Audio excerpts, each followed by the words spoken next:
Existe um silêncio ensurdecedor que acompanha certas escolhas, não o da ausência, mas o da consequência ainda não manifestada. Pense em um ato simples: a decisão de virar o rosto, de apertar a mão que poderia estender, de reter o que poderia fluir. Parece um detalhe menor na sinfonia da vida. Mas e se essa mão fechada iniciasse uma reação em cadeia com um preço que jamais calculamos? Um custo que não se manifesta em dinheiro, mas se enraiza na tapeçaria da nossa existência, tecendo fios de ausência e oportunidades perdidas, não só para o outro, mas, surpreendentemente, para nós mesmos. Séculos atrás, um texto milenar sussurrou uma verdade que ecoa até hoje, muitas vezes mal compreendida. O livro de Provérbios nos apresenta uma afirmação de profundidade cósmica. Quem se compadece do pobre empresta ao Senhor, e este lhe retribuirá o benefício. Esta não é mera sugestão de caridade, mas a revelação de uma lei espiritual fundamental. É uma equação divina, onde a compaixão é um investimento direto no banco do eterno. A generosidade para com o necessitado ativa um princípio de reciprocidade que transcende o tempo e o espaço, com retorno incalculável. Mas se emprestar ao Senhor traz a promessa de retribuição divina, o que acontece quando a mão se fecha? Qual é o reverso dessa moeda espiritual? Se a generosidade é um empréstimo ao Criador, o que significa a recusa em estender ajuda, em não se compadecer? Não estamos falando de julgamento simplista, mas de uma compreensão mais profunda das engrenagens invisíveis que governam o universo moral. Será que a ausência de um empréstimo positivo ao divino se traduz em um débito, um vazio ou uma interrupção no fluxo de bênçãos?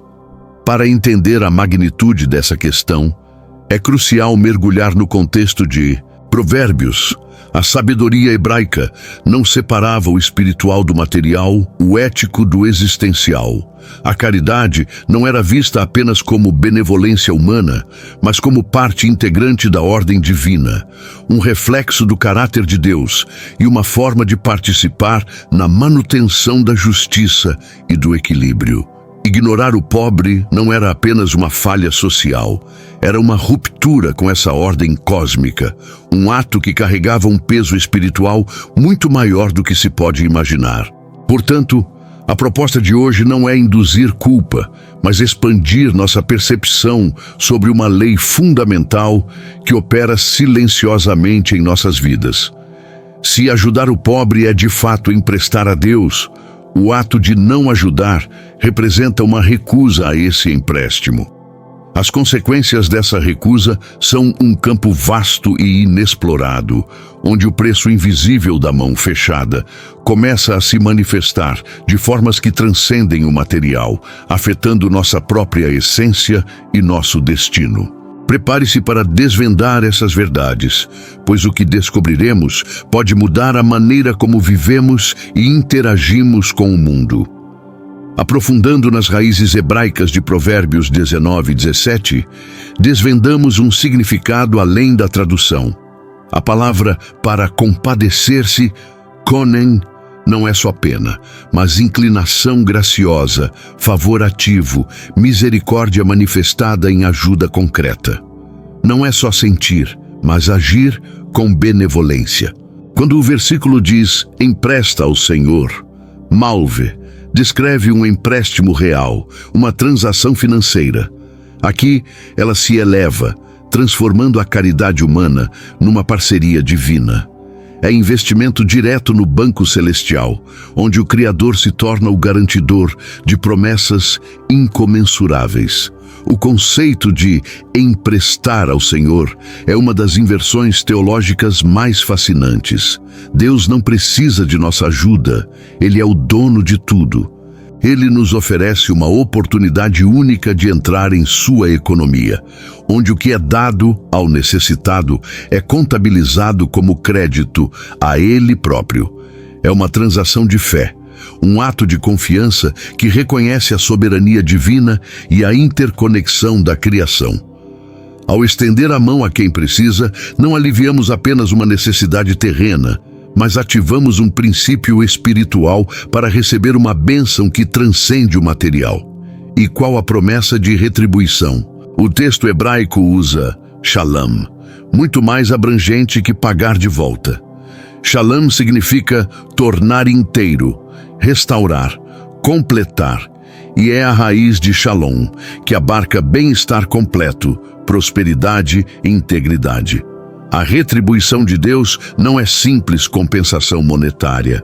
É restauração profunda, uma bênção que toca todas as áreas da vida: saúde, relacionamentos, propósito, finanças, trazendo plenitude que só o divino pode proporcionar. É a promessa de que o investimento será multiplicado e devolvido abundantemente. Por outro lado, se ajudar o pobre é emprestar ao Senhor. O que significa reter essa ajuda? Não é meramente perder uma bênção, é algo muito mais grave. É recusa deliberada de engajar-se nessa transação divina. É como se Deus estendesse a mão para um acordo, uma parceria de fé e generosidade, e nós, com a mão fechada, nos recusássemos. Essa recusa não é neutra. Ela nos afasta da conexão divina, fechando a porta para um fluxo de graça e provisão.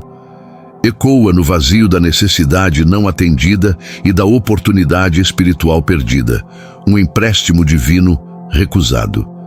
Essa lei espiritual de causa e efeito não é exclusiva de Provérbios, mas ressoa através de toda a Escritura. Pense em Gálatas 6:7. Não se deixem enganar, de Deus não se zomba, pois o que o homem semear, isso também colherá. A generosidade é uma semente, a retenção outra. Cada uma produzirá seu próprio fruto. Ao semearmos compaixão e ajuda, colhemos a retribuição divina que nos torna inteiros e plenos. Ao retermos, colhemos as consequências de uma conexão espiritual enfraquecida e de oportunidades divinas perdidas. Qual semente você está plantando? Deixe sua resposta e compartilhe. Quando recusamos o empréstimo divino, não estamos apenas perdendo uma oportunidade de bênção. Estamos de forma sutil, mas progressiva, endurecendo nosso próprio coração. Essa recusa repetida, essa priorização do eu em detrimento do próximo e, consequentemente, do divino, age como um calcário espiritual, revestindo as sensibilidades da alma. O egoísmo crônico nos cega não apenas para as necessidades alheias, mas para a própria verdade sobre nós mesmos e sobre a natureza de um Deus que se revela na generosidade. Deixamos de ver a mão de Deus estendida na face do necessitado, e assim nos afastamos da fonte de toda a vida e amor, construindo muralhas invisíveis que nos isolam. Essa cegueira espiritual se manifesta de diversas formas, sendo uma das mais pungentes a história do jovem rico. Ele se aproximou de Jesus buscando a vida eterna, afirmando ter cumprido todos os mandamentos. Contudo, quando confrontado com o desafio de desapegar-se de suas vastas riquezas e seguir o Mestre, ele se afastou triste. Sua tristeza não era apenas pela perda material, mas pela incapacidade de transcender seu apego. Seu coração, endurecido pela segurança ilusória dos bens, não conseguiu enxergar a liberdade e a plenitude que a entrega a Deus e ao próximo poderiam oferecer. O amor ao dinheiro havia se tornado um ídolo, e a voz de Deus foi silenciada pelo tilintar das moedas. Outro exemplo poderoso é a parábola do rico insensato. Este homem, abençoado com uma colheita abundante, pensou apenas em construir celeiros maiores para si mesmo, sem qualquer consideração por compartilhar sua riqueza ou agradecer a Deus. Ele planejava uma vida de autoindulgência, dizendo: "Alma, tens em depósito muitos bens para muitos anos. Descansa, come, bebe e regala-te." Seu egoísmo era tão profundo que o impediu de ver a finitude da vida e a verdadeira riqueza que se encontra na generosidade e na conexão com o divino. Sua alma foi requisitada naquela mesma noite, deixando-o sem nada, pois havia acumulado tesouros apenas para si e não era rico para com Deus. Se você está gostando dessa jornada de reflexão, por favor, deixe seu like e um comentário. Isso nos ajuda a espalhar essa mensagem vital. O egoísmo, portanto, vai muito além da mera retenção de dinheiro. Ele se manifesta na recusa de doar nosso tempo, nossa empatia, nossa atenção e nosso talento. É a doença espiritual que nos faz acreditar que somos o centro do universo, que nossas necessidades e desejos são os únicos que importam. Essa mentalidade fecha as portas para a compaixão e para a capacidade de se conectar verdadeiramente com o outro e, em última instância, com o próprio Deus, que se manifesta na relação e no serviço. É uma prisão autoimposta, onde a alma murcha por falta de nutrientes espirituais, vivendo em uma escassez auto-infligida, mesmo em meio à abundância material. As consequências são devastadoras. Uma vida marcada pela solidão, por um vazio existencial que nenhuma posse material pode preencher, e pela incapacidade de experimentar a verdadeira alegria que advém da entrega e do amor incondicional.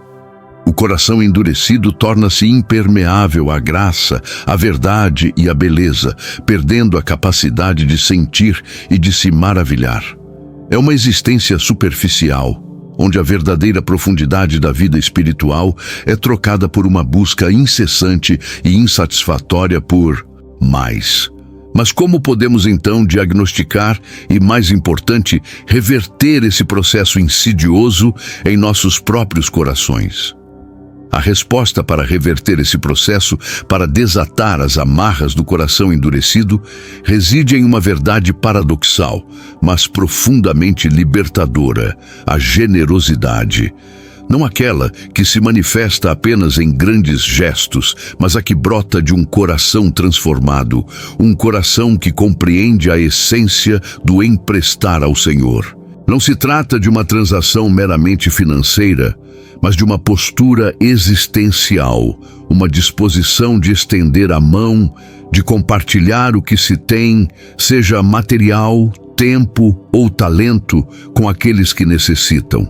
É a chave que destranca a prisão do egoísmo, revelando um caminho para a verdadeira liberdade e plenitude. Este é o convite divino: romper com a lógica da escassez e abraçar a abundância da fé. Mas como cultivar tal espírito em um mundo que incessantemente nos impulsiona ao acúmulo e à autossuficiência? O caminho começa com atos intencionais de doação.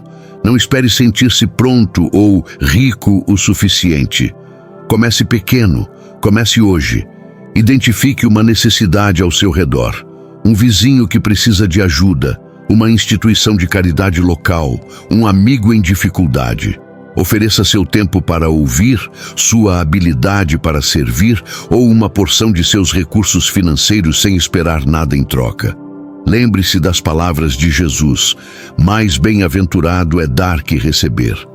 Essa prática constante, mesmo que em pequenas doses, é o adubo para um coração generoso, que gradualmente se liberta da preocupação excessiva consigo mesmo. É crucial, contudo, desmistificar a retribuição do Senhor. Muitos imaginam uma recompensa puramente material, um retorno financeiro proporcional ao que foi doado. Embora Deus possa sim abençoar materialmente, a verdadeira retribuição divina transcende o tangível. Ela se manifesta na paz inabalável que inunda a alma do doador, no propósito renovado que preenche sua vida ao ver o impacto de seus atos, na alegria profunda de ser um canal da providência divina. É um relacionamento mais íntimo e profundo com o Criador, uma compreensão expandida de sua natureza e um alinhamento com seus propósitos eternos. A generosidade, nesse sentido, não é uma aposta para obter mais, mas uma escolha para ser mais. Assim, a generosidade se revela como um ato supremo de adoração. Ao imitar o caráter de um Deus que deu seu Filho unigênito, que derrama suas bênçãos sobre justos e injustos, nós nos alinhamos com a própria essência do amor divino. Não é uma transação calculista, onde pesamos o custo-benefício, mas uma expressão de fé e gratidão que reconhece a soberania de Deus sobre tudo o que temos. É um testemunho de que nossa segurança não está em nossas posses, mas naquele que as provê. Quando damos, não estamos diminuindo, mas expandindo nossa capacidade de amar e de confiar. Portanto, eu o convido a uma jornada de transformação. Não adie mais. Mergulhe nas Escrituras. Estude as passagens sobre generosidade e o coração doador. Peça a Deus que revele as áreas onde o egoísmo ainda reside e o capacite a agir. Comece hoje a emprestar ao Senhor com um coração alegre e disposto. Descubra a paz, o propósito e a alegria que só a generosidade pode trazer, revertendo a maldição do egoísmo e abraçando a plenitude da vida que Deus planejou para você.